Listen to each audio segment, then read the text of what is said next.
This is Nightline, your open door to people and places, and this is Walter O'Keefe. Nightline invites you to listen in on NBC's award-winning science fiction series X-1.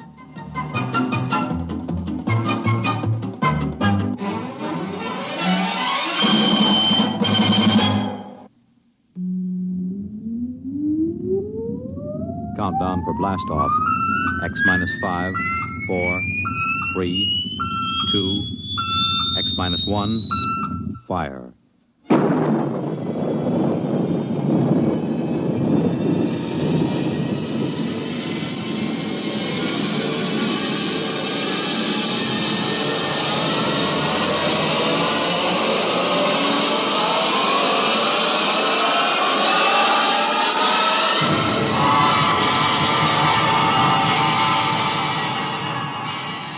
From the far horizon of the unknown come tales of new dimensions in time and space.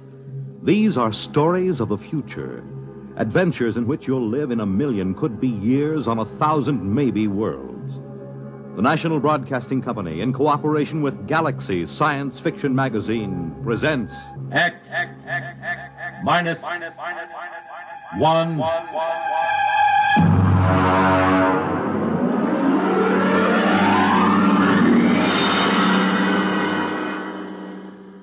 Tonight, The Light, by Paul Anderson. But first, hear this. The glamour backstage at Broadway's newest hit musical show, the spectacular West Side Story, the novel experience of accompanying a congressman, Joseph Martin, as he searches out the complaints, compliments, and problems of his constituents on a grassroots tour of his district. The thrill of attending one of the top football games in the nation as Army versus Virginia. The excitement of spending late evening hours with the music of top artists performing in famous nightclubs in New York and Chicago. These are just a few of the highlights of the weekend entertainment Monitor has planned for you. Beginning tomorrow night, Gene Kelly, Milton Berle, Tab Hunter, and Tony Martin are among the celebrities who will be visiting you over the Monitor weekend. There'll be comedy by Fibber McGee and Molly and Bob and Ray. Music, news, and sports, all on Monitor. So why don't you start your weekend right with Monitor on Friday night and stay with Monitor all weekend long over most of these same NBC radio stations.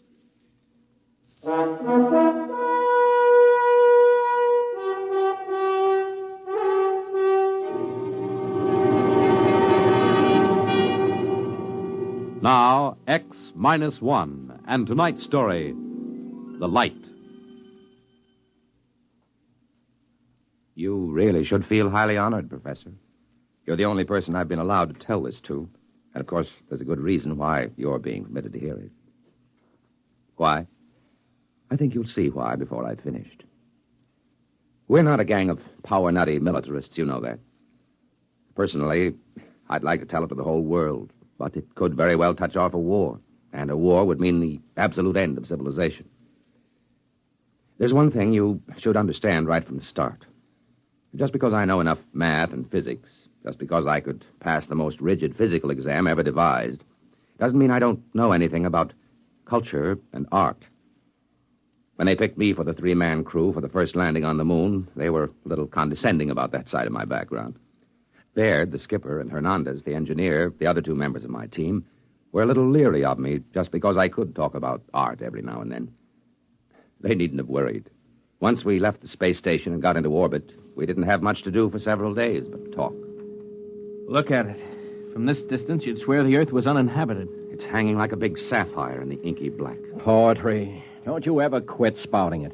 Why are you writing me all the time, Baird? Maybe I don't trust a scientist who keeps talking about art all the time. You think there's no connection between the two? I know blamed well there isn't. I always thought that when you got up this high, you could make out the continents.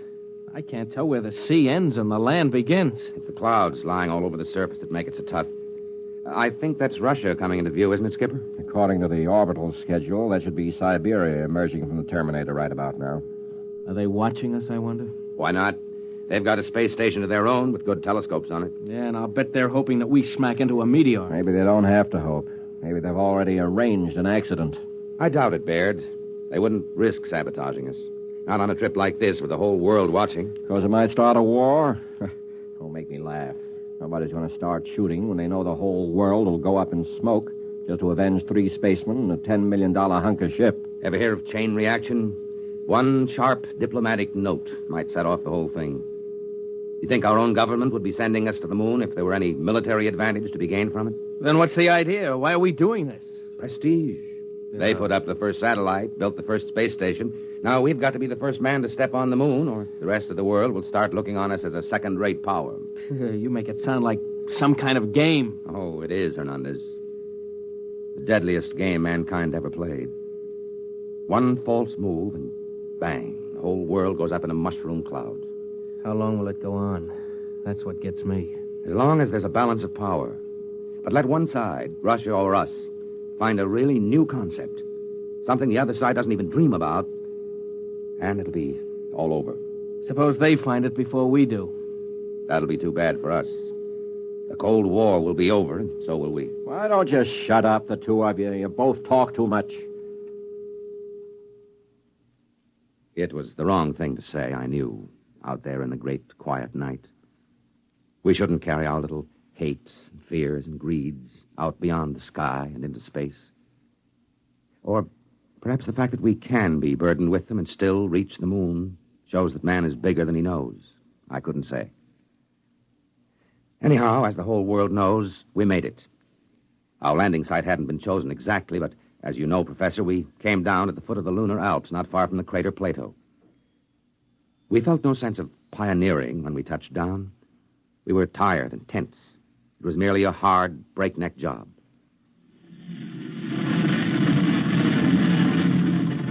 Hot rockets. Rockets off. Well, gentlemen, we're on the moon. Can we open the viewports? I want to see this. Go ahead, I'm bushed. Look at that. That light. I didn't realize it would be so bright. It's a cold, eerie light.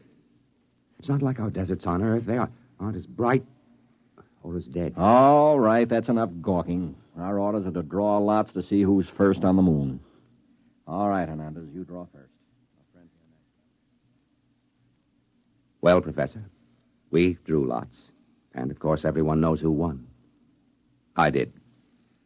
I was to be the first man ever to set foot on the moon. At least for a little while, that's what I believed.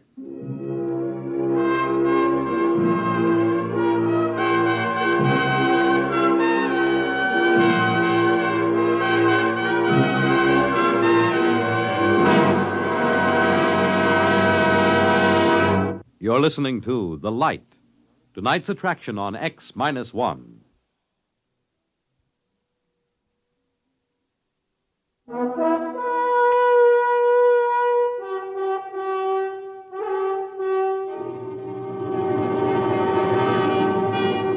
Now back to X-1 and The Light. We were in heavy spacesuits, of course, and it wasn't any too easy to move about, even with the light gravity of the moon. I stepped out of the airlock first, followed by Baird. I just stood there in the shadow of the ship, looking at the weird light, lost in wonder. I don't know how long I stood there before Baird spoke to me. Well, go ahead. Go ahead, what? Make the speech. You're the first man on the moon. You mean that prepared speech they gave us? No, thanks. We've got to make it. What's the matter with you? Your job to make the speeches. This is mutiny, you know. I ordered you to make it. I could make a suggestion. Why don't you write in the log that the speech was made and let it go at that? Judas Priest, man. All right. But if this ever gets out... It's our secret, Captain. Consider the speech made. Well, what do we do now? You start gathering rock samples. I'm going to take pictures. Come on the double. So we went to work. I gathered some samples, and each time I did, I left a little mark in the dust on the surface. The traces I left would probably last until the sun burned out. It seemed like an act of desecration, though the landscape was ugly enough. No, that's not true. It wasn't ugly, only alien. You know, it was several hours before I could really begin to see anything. I mean, it took that long for my brain to start registering in this strange, eerie place. I remember pausing to rest a minute while I watched Baird making adjustments on his camera lens and snapping various bits of landscape. Yeah, that ought to be a good one. You know, Baird, the thing that gets me is the light. It's no trouble. I'm using an F8 exposure this time. I mean, the quality of it. It isn't like anything I ever saw on Earth. I wonder if it can be photographed. Of course it'll photograph. You know, in a way, it reminds me of that weird brass-colored light you get just before a storm on Earth. But it isn't the same either. No, I think I'll try an F11 setting. What I mean, though, Baird, is I don't think you can get the feel of this light in a picture. What you'd need for that is such a painter as hasn't lived for centuries. Rembrandt? No, it's too harsh a light for him. Cold light that's somehow hell-hot. Will you shut up? You and your blasted Renaissance.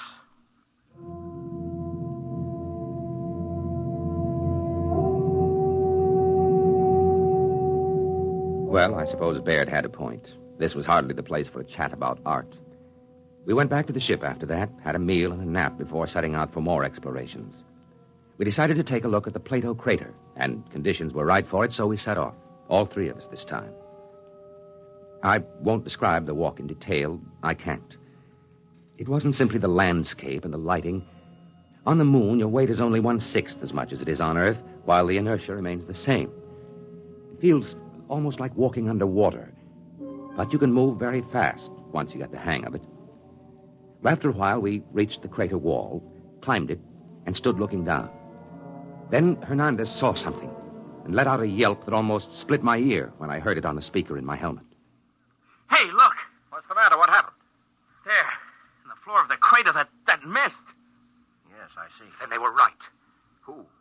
What are you talking about? The astronomers. They thought they saw something that looked like a mist in some of the big craters. They're right. It's right in front of our eyes. I thought there was no atmosphere here. How could there be mist? Maybe there's some kind of water table down on the floor of the crater. Hey, get back here. I want to go down for a closer look, Baird. And break your leg so we have to carry you home? No dice. You stay here. We've got to find out. He couldn't break anything wearing that space suit. They're like armor. Stay here. I'll have your court-martial. Oh, Skipper, have a heart. Yeah, come on, Skipper. We've got to find out what that stuff is. In the end, we convinced Captain Baird, but he insisted we rope ourselves together before we made the descent. It was agonizing work getting down the lip of that crater, but we made it. We stood there silently on the floor of the crater, bathed in a cold, golden-white radiance. There's never been such a light on Earth. It seemed to pervade everything, drenching us cold and white, like silence made luminous. It was the light of nirvana. And somewhere, somehow, I had seen it before. I stood there unable to speak until another yell from Hernandez brought me to my senses with a wrench. Oh, no. It can't be. Now, what's the matter, Hernandez? Look there in the dust of the crater. Look and tell me I'm crazy. Good Lord. Footprints. Footprints of a man. Who? There's only one other country on Earth that could send a spaceship to the moon yet. Yes, Hernandez. Russians. Are they still here, I wonder? We can't tell by staring at the tracks. They could be 5 hours old or 5 million years. But why haven't they told the world? Why haven't they been bragging about it? Why do you think? You mean they've found something of vital military importance? Look up at the Earth. Maybe right now they're planning their next move. The last move. I don't believe it. They couldn't have done it. They couldn't have kept it secret. Why not? They could have taken off in a black ship when our space station was on the opposite side of the planet. How would we know? Come on. Where? Back to the ship, of course. They'll have to know about this in Washington immediately. If they find out we know their secret, that could be enough, Baird. That could trigger the war. I've got a code. Are you sure it can't be broken? That it already hasn't been broken? Shut up, you troublemaking whelp. Let me alone. Just the same, Skipper. We better follow those tracks. See where they lead to. We didn't bring any weapons. I'd be surprised if they were as careless. Baird, listen to me. All right, court-martial me later if you want, but listen. We can't just go back to the ship, never knowing for sure what these footprints are and who left them. How much looking can you do? In less than 1 hour, the sun will sink behind the lip of the crater. When that happens, it's going to get cold.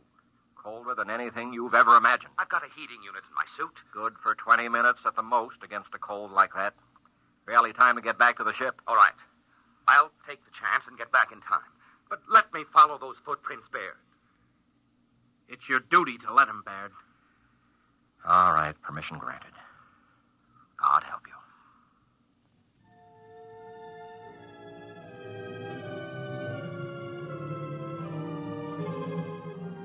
Baird and Hernandez, still roped together, climbed the crater side and disappeared, leaving me alone, staring at the hobnail boot footprints of a man. I had to work fast, knowing that the sun would soon disappear and the awful cold begin. I went on, following the steps in the still, lifeless dust of the moon. At last, I came to the place I was looking for. It wasn't much to see. There was a long track of plowed dust and a chipped stone where something had landed and taken off again. And this was the astonishing thing. There was no sign of a rocket blast. A few scars where a pick had removed samples, footprints, and that's all. Someone, sometime, had landed here without rockets and had never told anyone about it. I looked up at the sky, saw the ruddy speck of Mars, and felt cold. Had the Martians beaten us to our own moon? But I had to get back now. Every second longer that I remained whittled down my chances of ever reaching the ship again. I was about to start back when something caught my eye. A big chunk of rock with something carved on it. Something unmistakable. A cross. A million suns wheeled and glittered above me. Then I knew. I remembered where I had seen that weird light which remained on the wall at sundown. And then I knew the truth. I turned and started to run for the ship. I almost didn't make it. Baird met me halfway, ripped off my pack, and connected another heating unit. Jackass! Puddin'-brained fool! I'm going to have you up before a court-martial, so help me if it's the last thing Even if I tell you who made those footprints in Plato? What? I can, you know. I've got it all figured out. And in a way, it's a good joke on you. All right, back into the ship with you, and let's hear the whole story. And it better be good.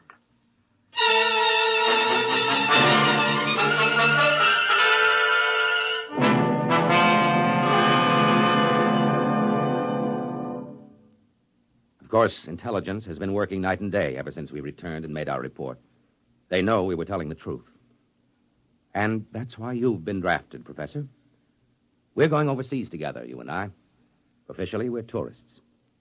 You search the archives, and I'll tell you when you've turned up something we can use.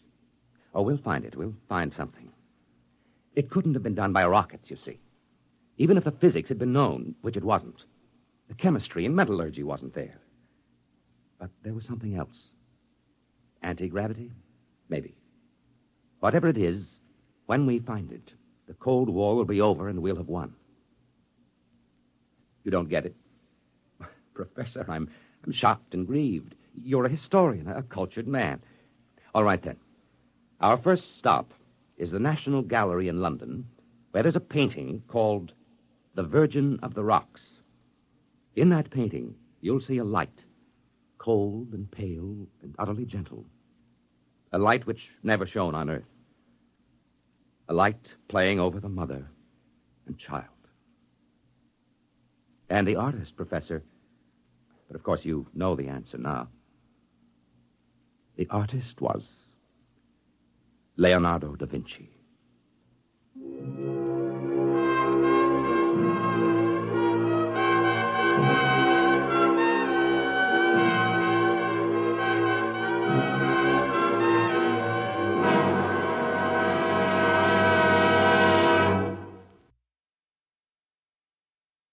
You have just heard X-1, presented by the National Broadcasting Company in cooperation with Galaxy Science Fiction Magazine, which this month features the conclusion of an exciting two-part serial, Wolfbane, by Frederick Pohl and C.M. Kornbluth. Read it in Galaxy Magazine on your newsstand today. X-1 has brought you The Light, a story written by Paul Anderson and adapted for radio by William Welch.